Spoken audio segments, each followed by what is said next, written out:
Y a-t-il un lien entre la machine de guerre nazie et une vie extraterrestre? Sous le Troisième Reich, les nazis ont conçu des engins en forme de soucoupe et développé la bombe nucléaire.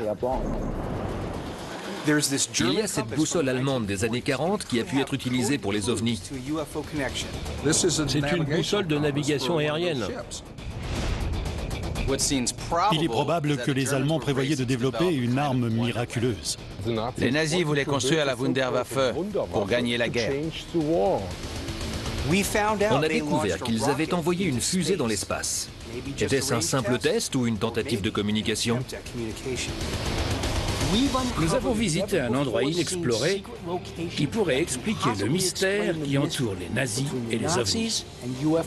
C'était un véhicule non conventionnel comparable à un engin spatial.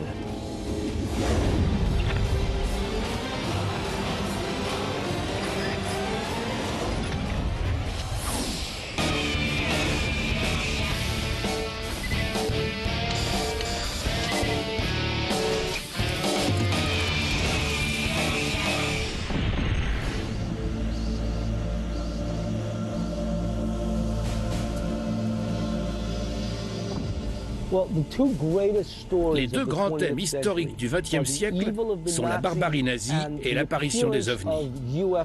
Ils ont tous les deux influencé le siècle. C'est une étrange coïncidence que les États-Unis aient démarré une vague d'études sur les ovnis juste après la chute du régime nazi qui était à la pointe de la technologie. Il y a peut-être un lien. Ils avaient 25 ans d'avance sur le reste du monde, mais il s'agissait de technologies conventionnelles, pas extraterrestres. De nombreux scientifiques sont allés au Nouveau-Mexique, d'où les Américains lançaient leurs fusées. C'est devenu le QG de la NASA. Et Hermann Oberth, un éminent scientifique allemand, a dit un jour « Nous avons été aidés par des gens venus d'autres mondes. Le nous dont il parle, ce sont les nazis. »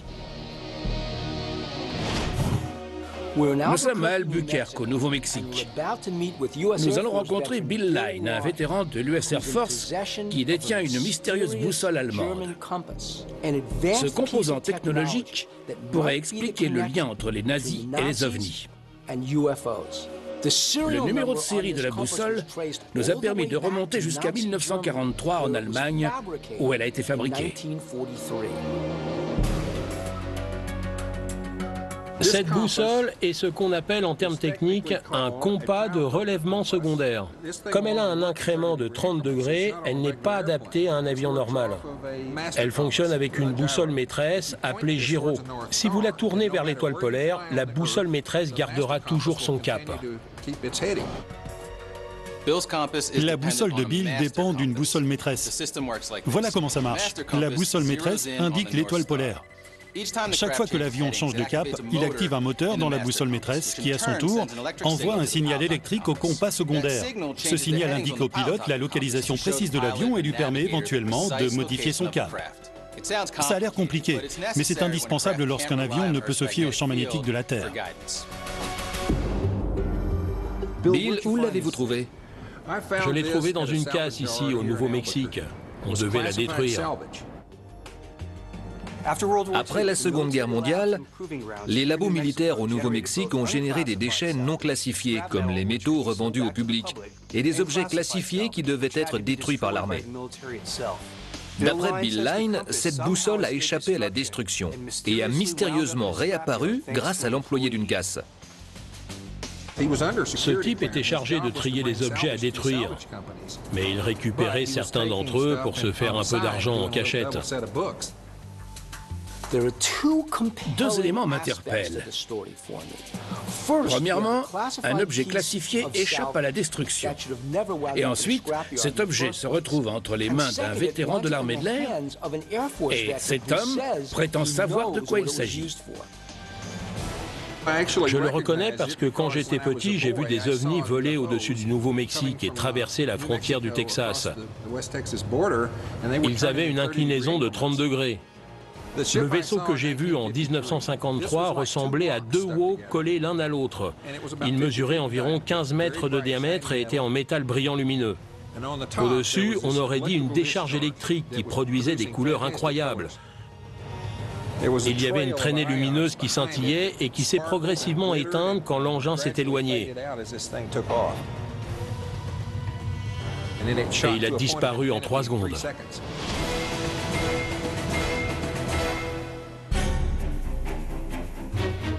Vous pensez que ça avait une origine extraterrestre ou que c'était fait par l'homme? Forcément, j'ai pensé que c'était une machine créée par l'homme. J'ai même cru que c'était un aéronef, comme ceux qu'on avait étudiés après la Seconde Guerre avec les scientifiques allemands. Si un objet est capable de voler si vite, on veut savoir ce que c'est. Et quand j'ai vu cette boussole et que j'ai remarqué l'inclinaison de 30 degrés, j'ai pensé que c'était un outil de navigation pour un de ces engins. C'est ce que je me suis dit. Soudain, un objet de mesure apparaît dans une casse. Une mystérieuse boussole qui ne ressemble pas à une boussole magnétique. Où a-t-elle été construite? En Allemagne. Il y a forcément un lien. Elle m'indique qu'il faut remonter à la source pour découvrir d'où elle vient et à quoi elle servait.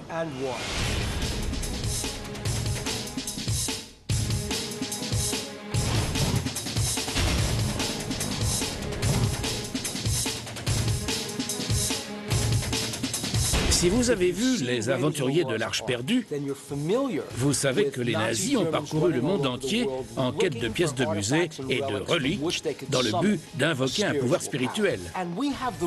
Et ce n'est pas qu'une simple invention du cinéma. Nous savons qu'ils l'ont fait. Il y a une organisation née au début du XXe siècle qui fascinait les Allemands, la Société du Vril.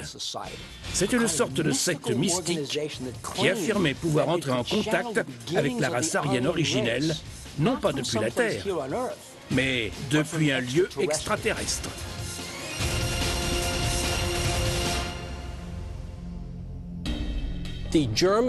La Société du Vril allemande est une confrérie qui s'intéresse au vril. Le vril est une notion de pouvoir supérieure à l'énergie atomique. Une chose capable de réaliser des prouesses telles que celles attribuées aux ovnis. À la fin de la Première Guerre mondiale, alors que l'Allemagne subit une défaite cuisante, les militaires allemands y voient une source potentielle de pouvoir. Les médiums de la Société du Vril prétendaient pouvoir maîtriser les forces en puissance. Ces médiums faisaient quoi? En général, on parle de médiums qui communiquent avec les morts. Il y a un autre groupe de médiums qui convoquent des forces reliées au monde extraterrestre ou à des êtres ultraterrestres, qui prétendent que la science est issue de ces êtres. Et que si nous adaptons cette science, nous découvrirons une technologie supérieure à la nôtre. Évidemment, comme les nazis s'intéressaient au pouvoir, ils ont adhéré à cette théorie. Et plus leur défaite était proche, plus ils accentuaient leurs recherches aériennes avec l'aide de ces médiums. Apparemment, ils ont reproduit cette forme de soucoupe ou de cigare, telle qu'on imagine les ovnis aujourd'hui. Mais ils n'ont jamais eu connaissance de la puissance de ces choses, car bien qu'ils emploient le terme « Société du Vril », ils n'ont jamais compris ce qu'était le Vril. Le Vril est une sorte de force de vie, comme dans Star Wars. C'est la force à l'origine de tout. Est-ce que les connaissances de la Société du Vril peuvent expliquer l'avance technologique qu'avaient les Allemands sur le reste du monde? C'est possible. Je pense avec certitude que ça en explique une bonne partie. Alan Greenfield nous a fait d'étranges révélations. Les Allemands auraient eu accès à des connaissances issues de la planète Aldébaran. Mais ce qui est intéressant, c'est que cela rejoint ce que disait Hermann Oberth.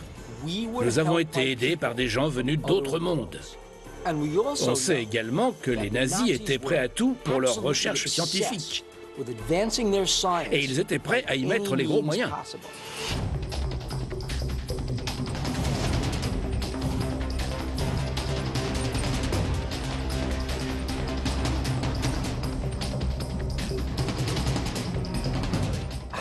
Comment est né cet intérêt des nazis pour les ovnis? Tout d'abord, les nazis ont conçu des vaisseaux en forme de soucoupe sous le Troisième Reich et développé en même temps la bombe nucléaire. Michael Hassmann est un éminent historien allemand qui a consacré tout son temps à réunir et développer des informations sur le Troisième Reich. Mais le plus important, c'est qu'il a personnellement interrogé des scientifiques allemands, dont Hermann Oberth. J'ai interrogé l'ingénieur nazi qui a conçu le disque volant. Il pensait que les soucoupes volantes pouvaient lâcher la bombe nucléaire sur les capitales des pays alliés. Donc, Hermann Göring a entrepris de développer l'hélicoptère en forme de disque. Mais il s'est révélé difficile à manœuvrer pendant les essais. C'était juste un hélicoptère avec des rotors internes. C'était de la technologie conventionnelle. Si les nazis avaient eu accès à une technologie supérieure, pensez-vous que nous aurions perdu la guerre? Bien sûr que non. Hitler aurait utilisé tout ce qui était possible pour gagner la guerre.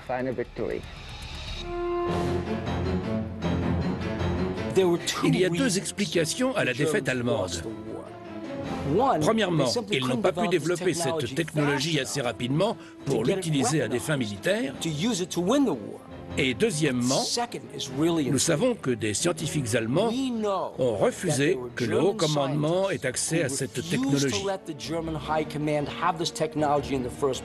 Ils ont caché leurs recherches aux chefs militaires, justement parce qu'ils ne voulaient pas qu'ils gagnent la guerre.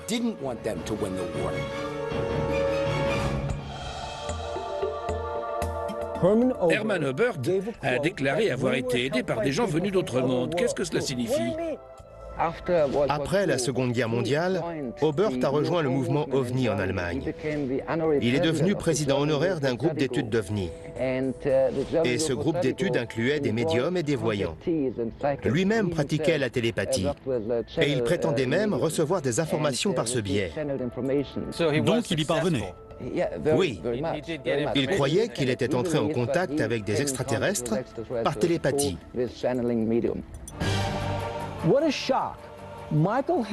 Quel choc! Michael Hassmann nous révèle qu'Hermann Oberth, le père de la fuséologie nazie, était un médium transcendantal. Cela explique-t-il l'avance technologique des nazis sur le reste du monde? Et l'on sait que Oberth a fait profiter la NASA de ses connaissances dans les années 60. C'est une immense révélation. Peut-être en apprendrons-nous plus à Peenemünde, où nous nous rendons.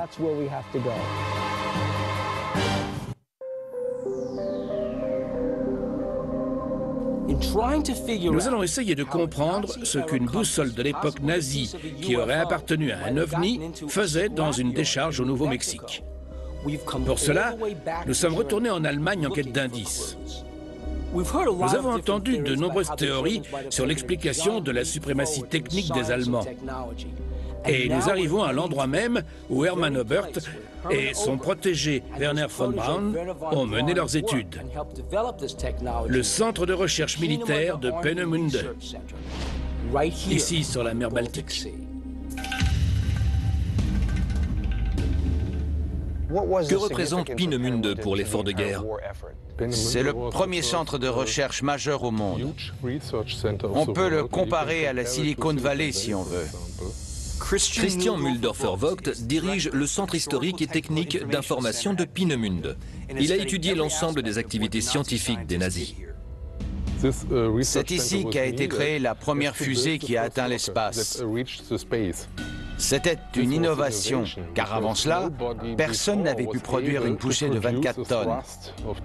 À l'époque, les Russes et les Américains n'avaient réussi qu'à produire une poussée d'1,5 tonne. Les moteurs de fusée dégagent un gaz ou un liquide qui est évacué dans une direction et une force de poussée est appliquée au moteur dans la direction opposée. D'après Christian, alors que toutes les superpuissances travaillaient sur la technologie des fusées, les Allemands ont réussi à générer 16 fois plus de puissance que leurs adversaires.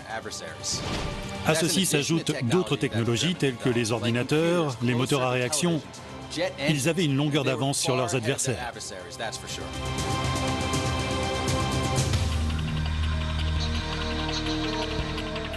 Quelles autres innovations y a-t-il eu ici? Les premiers ordinateurs sont nés ici, le téléviseur également, et d'autres découvertes majeures. Et pourquoi les Allemands devançaient-ils autant les Américains et les Russes? Parce qu'il disposait de ce centre unique, épaulé par d'énormes moyens militaires. Vous voulez dire que lorsqu'un dictateur concentre les efforts d'un groupe, ce groupe avance plus vite. Si cet endroit était secret, comment les Alliés l'ont-ils découvert? En juin 1942, les avions anglais ont pris des photos de Peenemünde.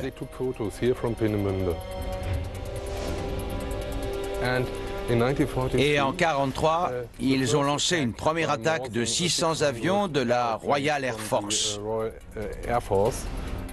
Ils ont détruit plus de 70% du centre. Le bombardement a mis fin aux recherches. La production de masse de V1 et V2 a été déplacée dans le camp de concentration de Mittelbau-Dora, dans les montagnes du Harz. Après le bombardement de Peenemünde, les Allemands se sont réfugiés sous terre, ce qui leur a permis de développer des technologies non conventionnelles. L'homme chargé de ces missions secrètes était Hans Kammler, un général SS qui a trouvé des solutions techniques au noir projet nazi. En 1943, les Allemands étaient en train de perdre la guerre. Ils voulaient construire ce qu'ils appelaient la Wunderwaffe, l'arme miraculeuse, pour changer le cours de la guerre. Alors que l'Allemagne perd la guerre, un groupe de scientifiques investit tous ses espoirs dans une seule arme qu'ils appellent la Wunderwaffe. S'agit-il d'une superfusée, d'un missile guidé, d'une soucoupe volante ou d'autre chose encore? Il cherchait à créer une arme si puissante que l'issue de la guerre aurait été modifiée après une seule attaque. Voilà ce que nous voulons découvrir.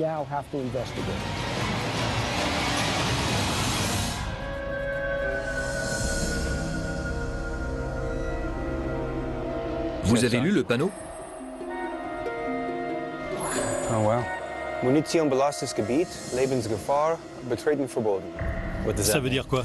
Munitions non explosées, danger de mort, entrée interdite. Cette zone contient sûrement des bombes britanniques qui sont encore actives aujourd'hui.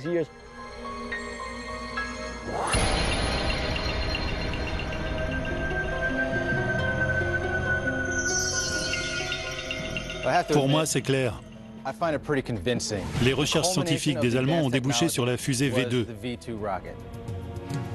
Il n'y a ni ovni, ni extraterrestre. Rien de tout ça. Ce n'est pas parce que les scientifiques qu'on a rencontrés ne savent rien de la Wunderwaffe qu'elle n'a pas existé. C'était le chaos après la guerre. Je pense que les Allemands ont vu, ou bien qu'ils sont entrés en contact avec quelque chose, peut-être une vie extraterrestre, et que c'est ce qui a fait germer leur technologie. En octobre 1942, les Allemands lancent leur première fusée V2 depuis Peenemünde. C'est la première fois qu'on envoie quelque chose dans l'espace. Ça soulève une question. La V2 était-elle juste une arme ou servait-elle à envoyer un signal aux extraterrestres, un peu comme les télépathes du Vril? Je ne pense pas que la Wunderwaffe était une arme conventionnelle. Je pense que c'était le mystérieux projet que les Allemands appelaient Die Glocke, la cloche.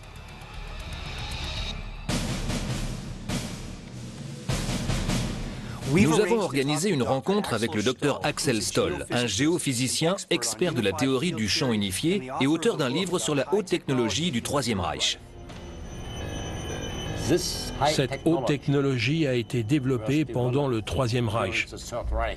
Les soucoupes volantes, les aéronefs spéciaux et d'autres encore. Avez-vous entendu parler de Die Glocke? Die Glocke est la courbure espace-temps. Courbure espace-temps? En termes plus simples, c'est un tunnel temporel. C'est une pièce importante du puzzle. Une fois qu'on aura compris comment ce procédé a pu altérer l'espace-temps, nous aurons une meilleure explication du fonctionnement des ovnis. Le travail est basé sur les champs électromagnétiques. 100 millions de volts et plus encore. Le plasma aussi. Il y a des champs électrogravitationnels. C'est de la propulsion. De la propulsion? Oui, pour les soucoupes volantes. Le Dr Stoll valide la théorie que des objets volants avancés utiliseraient des propulsions électromagnétiques. S'il dit vrai, cela conforte ce que nous a dit Bill Line sur les ovnis au Nouveau-Mexique. Ils se déplaceraient dans des champs électromagnétiques. Die Glocke, c'est très complexe. Il se situe à proximité du projet appelé Risse. La mine de Risse? Oui, oui, il y a un lien. Le projet Risse était le plus important du Troisième Reich. Le projet Risse était un vaste complexe souterrain s'étalant sur des kilomètres en Basse-Silésie, qui fait aujourd'hui partie de la Pologne. Est-ce que c'était la Wunderwaffe? Oui, elle était conçue dans le complexe de Risse, des soucoupes volantes et des armes atomiques.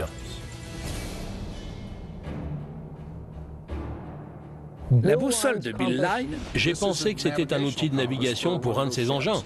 nous a menés aux origines de la fuséologie allemande. La première fusée lancée dans l'espace est partie d'ici. Oui, de Peenemünde. Il n'y a pas que la fuséologie, il y a toute une technologie de pointe.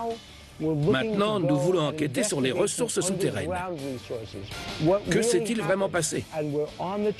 Deux questions nous taraudent. Où se trouve la Wunderwaffe? Et surtout, qu'est-ce que la Wunderwaffe?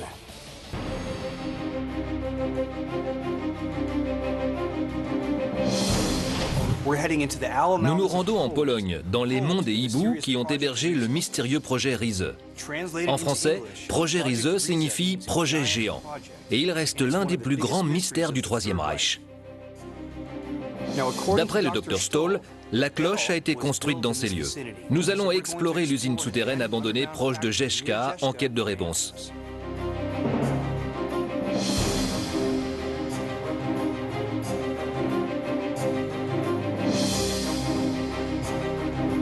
Comment allez-vous?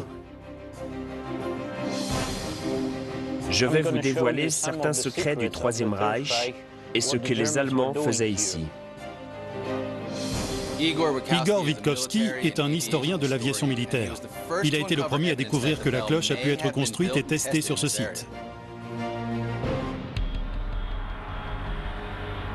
Ça va jusqu'à quelle profondeur?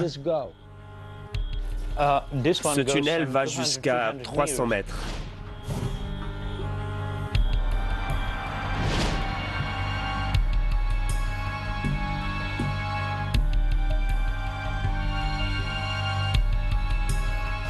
Combien y a-t-il d'usines souterraines ici?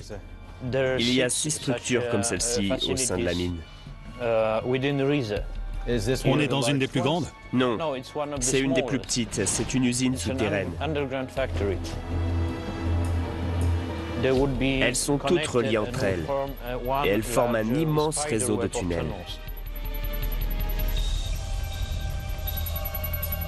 Ce sont des blocs de ciment.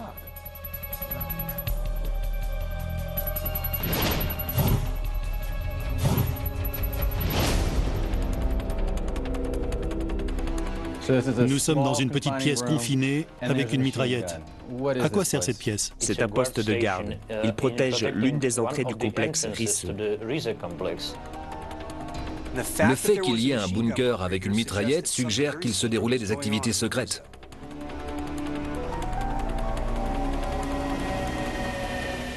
Mais ce n'est pas pour ça que je vous ai amené ici. En fait, il y a une contradiction entre la taille des structures que l'on voit aujourd'hui et ce que les données allemandes de l'époque de la Seconde Guerre mondiale indiquent. Ça devait être beaucoup plus grand. Vous pensez que cet endroit est plus grand qu'il n'y paraît? Oui. Et d'ailleurs, je vais vous montrer quelque chose.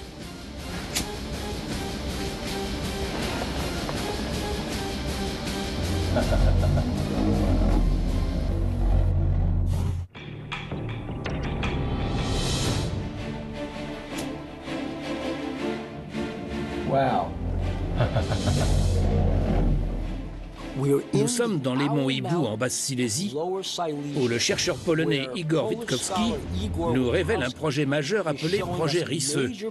C'est ici que Die Glocke aurait été assemblée. Du moins, tout porte à le croire. Il est aspiré? Oui, il remonte à 6 ou 7 mètres. Comme vous avez pu le voir.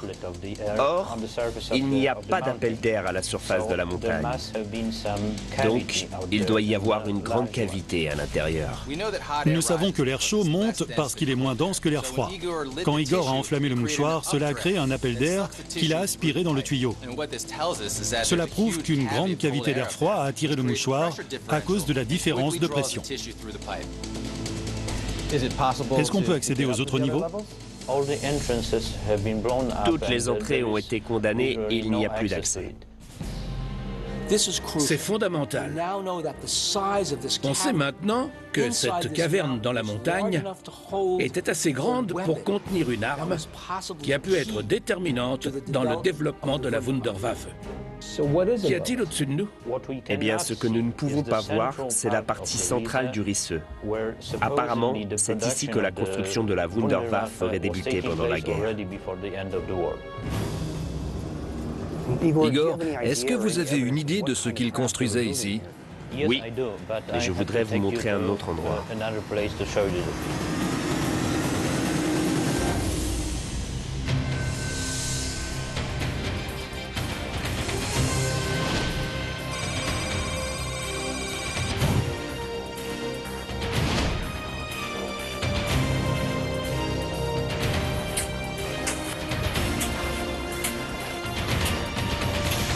C'est ici?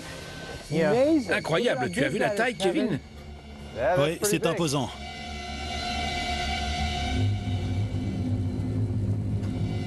C'est absolument incroyable.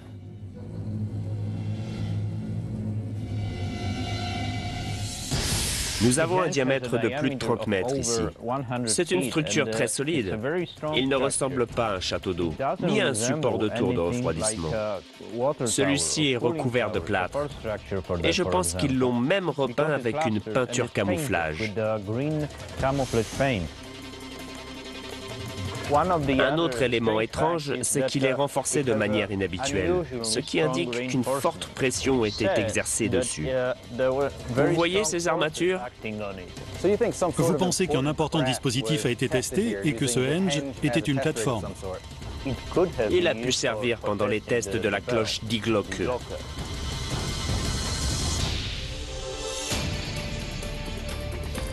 Si la cloche était assez puissante pour créer une distorsion de l'espace-temps, on devrait en trouver des traces plusieurs décennies plus tard. Nous allons chercher des signatures radioactives et des aberrations magnétiques au centre du henge. Ici, c'est bien. Il y a un truc dur. C'est une brique. Nous n'avons rien trouvé au centre du henge. Nous allons étudier le périmètre. S'il avait vraiment existé, il aurait créé un fort niveau de radiation qui se répandrait du centre jusqu'aux colonnes ici. Et nous aurions un signal. Mais après toutes ces années, je ne suis pas surpris de n'avoir aucune donnée inhabituelle.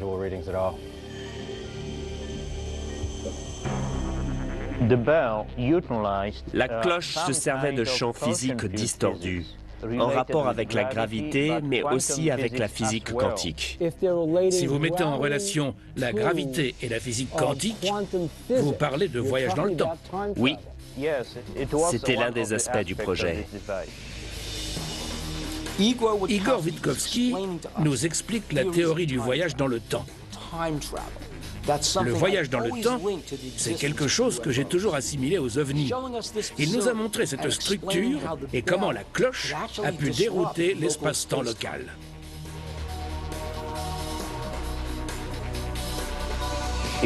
À l'intérieur, il y avait 2 tambours en métal. Ils contenaient du mercure.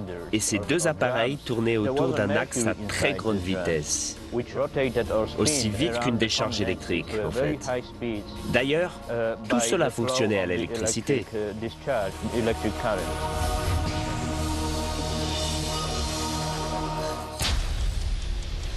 Quelle importance cela avait-il pour le haut commandement allemand? J'ai trouvé un document dans l'une des archives des États-Unis. Ce texte est formel. C'était le domaine de recherche le plus important du Troisième Reich.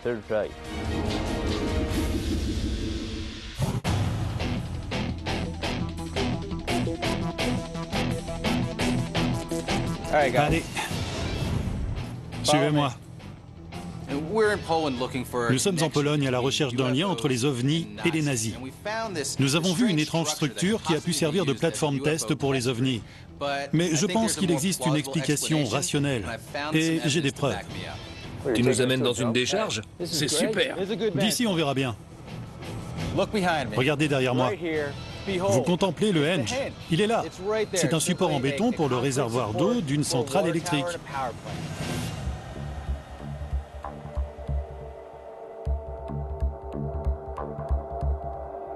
Bien sûr, Kevin, ils ont le même aspect.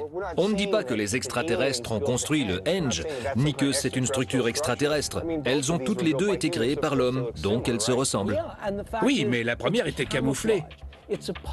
Quand on a une arme top secrète pour mettre fin à la guerre, on ne met pas une enseigne lumineuse dessus. Si tu dois tester une plateforme, tu la camoufles en château d'eau? Absolument, tu la déguises. Tu la caches aux vues de tout le monde.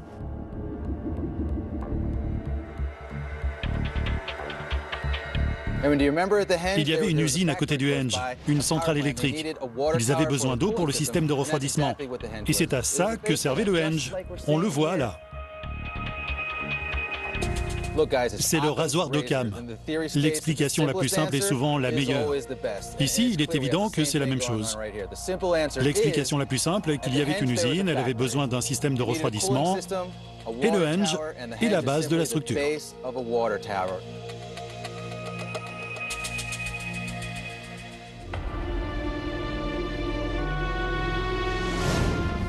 Nous retournons en Basse-Silésie, à l'emplacement du complexe Risse. Nous sommes dans l'ancienne ville allemande de Bad Salzbrunn, où Igor Witkowski nous montre un sanatorium. Et ce que nous trouvons ici pourrait bien relier le secret de la cloche aux autres éléments du projet Risse.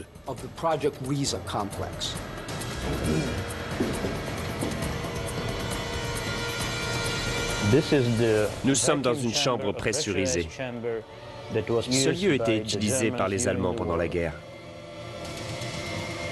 Le scientifique allemand, professeur Strugold, dirigeait cet endroit. C'était un pionnier de la recherche médicale spatiale.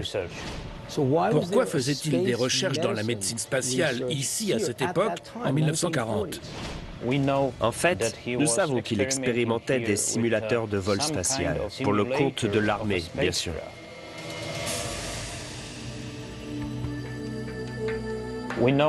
Nous avons retrouvé des témoignages de rescapés des camps de concentration.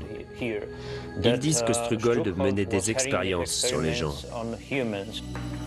Il simulait des altitudes allant jusqu'à 40 000 mètres pour tester la résistance du corps humain. 40 000 mètres, soit 130 000 pieds. Cette altitude provoque pour les corps des dégâts permanents, voire la mort immédiate.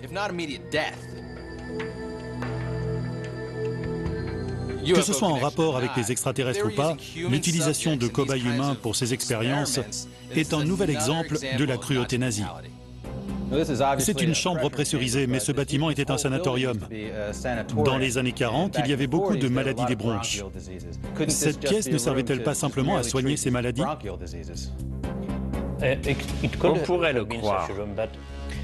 Mais dans un entretien, le professeur Strugold a dit qu'il menait des expériences sur la recherche spatiale dans cette partie de la ville. Or, c'est le seul endroit qui correspond à cette description.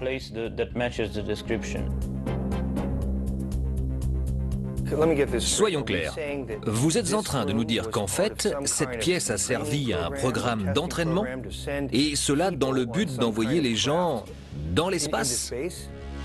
Dans une interview après la guerre, le professeur Strugold a dit qu'il avait réalisé des tests ici. Il avait imaginé une sorte de vaisseau spatial qui était contrôlé par des hommes assis à l'intérieur. Quelque chose d'étrange, de non conventionnel et qui aurait dû contribuer à la victoire du Troisième Reich. Vous parlez de la Wunderwaffe. Oui, c'est cela, l'arme miraculeuse. En retournant aux origines de la boussole de Bill Line, nous sommes passés par Berlin, Peenemünde et la Basse-Silésie. Voici ce que nous savons. Les nazis ont pu bénéficier d'une technologie non conventionnelle et la cloche correspond à la description de la Wunderwaffe que les nazis développaient.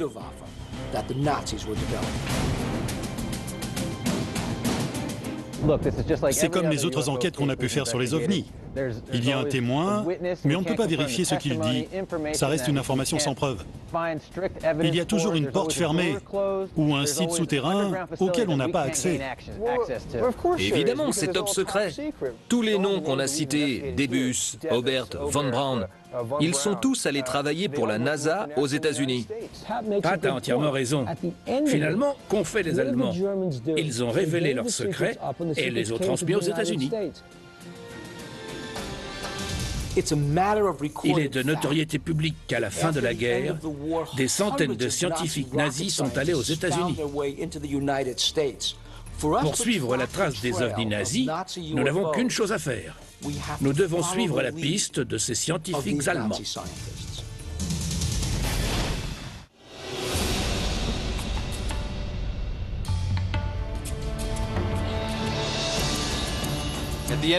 À la fin de la Seconde Guerre, les Américains et les Russes ont reconnu la suprématie technologique des Allemands, du moins dans certains domaines. Les Américains ont lancé l'opération Paperclip et les Soviétiques ont répliqué avec l'opération Osoloviakim. Les deux superpuissances ont essayé d'attirer les scientifiques allemands à eux.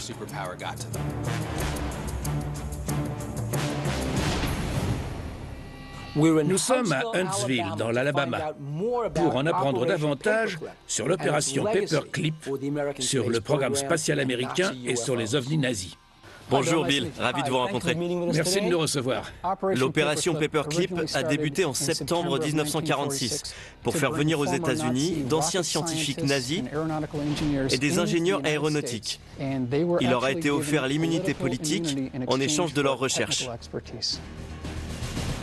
Michael Schratt est un historien de l'aviation qui s'est spécialisé dans le complexe militaro-industriel et ses opérations clandestines. Nous enquêtons sur la possibilité que l'Allemagne ait fourni aux États-Unis la technologie pour construire des soucoupes volantes. Avez-vous des preuves? Nous avons une trace écrite qui en atteste.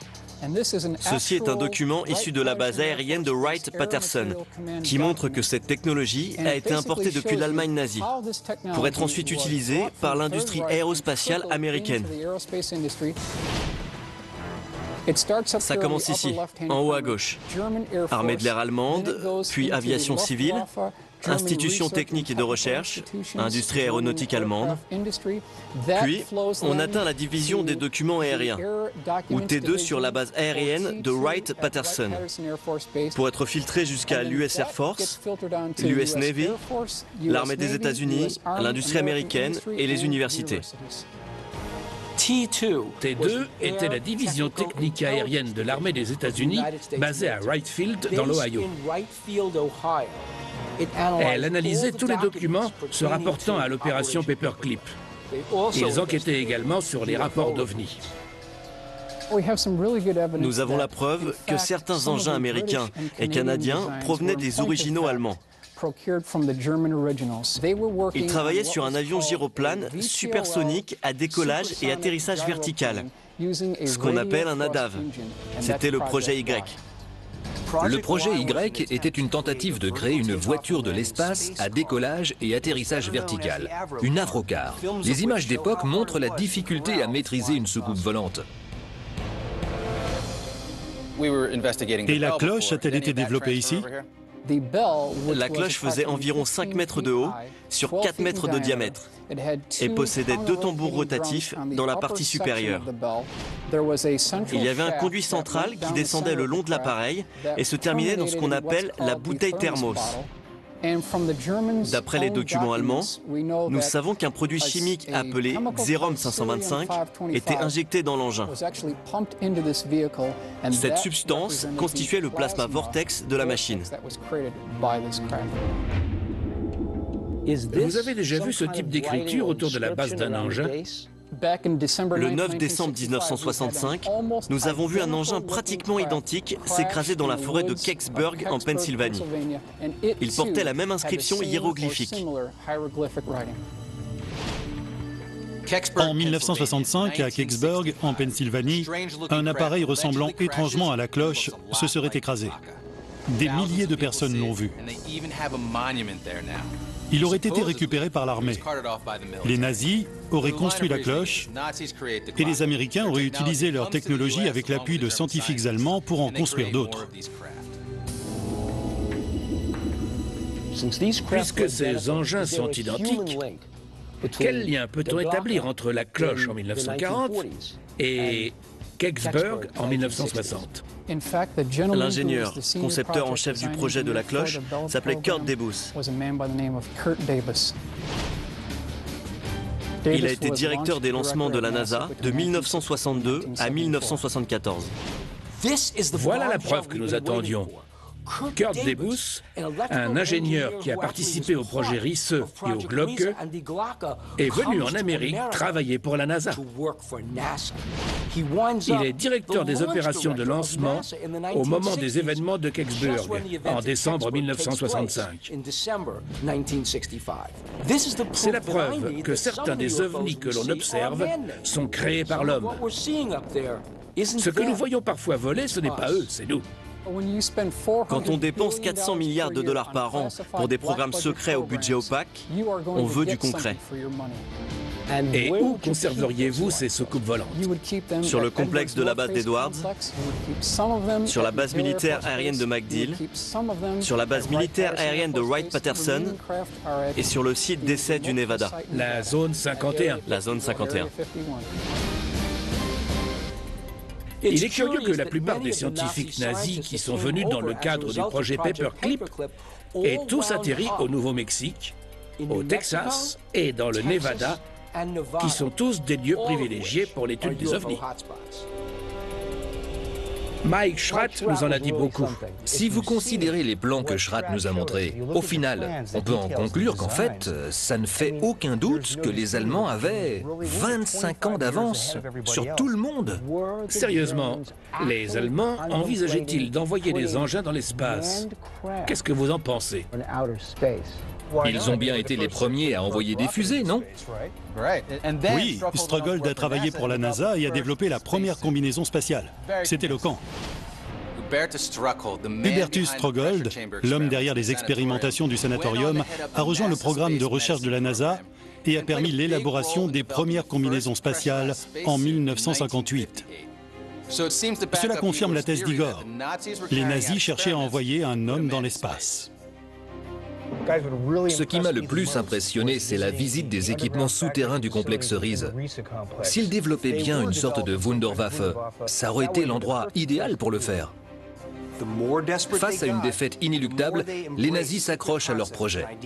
Le résultat, un engin expérimental nazi tel que la cloche. Vous imaginez le monde tel qu'il serait aujourd'hui s'ils avaient pu lancer cet engin et l'envoyer où ils voulaient avec la bombe atomique? Imaginez le monde que nous aurions. Oui. Nous avons établi le lien entre les nazis et la technologie des ovnis. Nous avons établi le lien entre la technologie des ovnis, le programme spatial américain et le chemin parcouru depuis 1945. Nous savons que von Braun, Obert, Debus et Strogold sont arrivés aux États-Unis avec l'opération Paperclip et ont révolutionné la technologie de l'aéronautique conventionnelle. Mais qu'ont-ils révolutionné d'autres? Nous auraient-ils transmis la technologie des ovnis?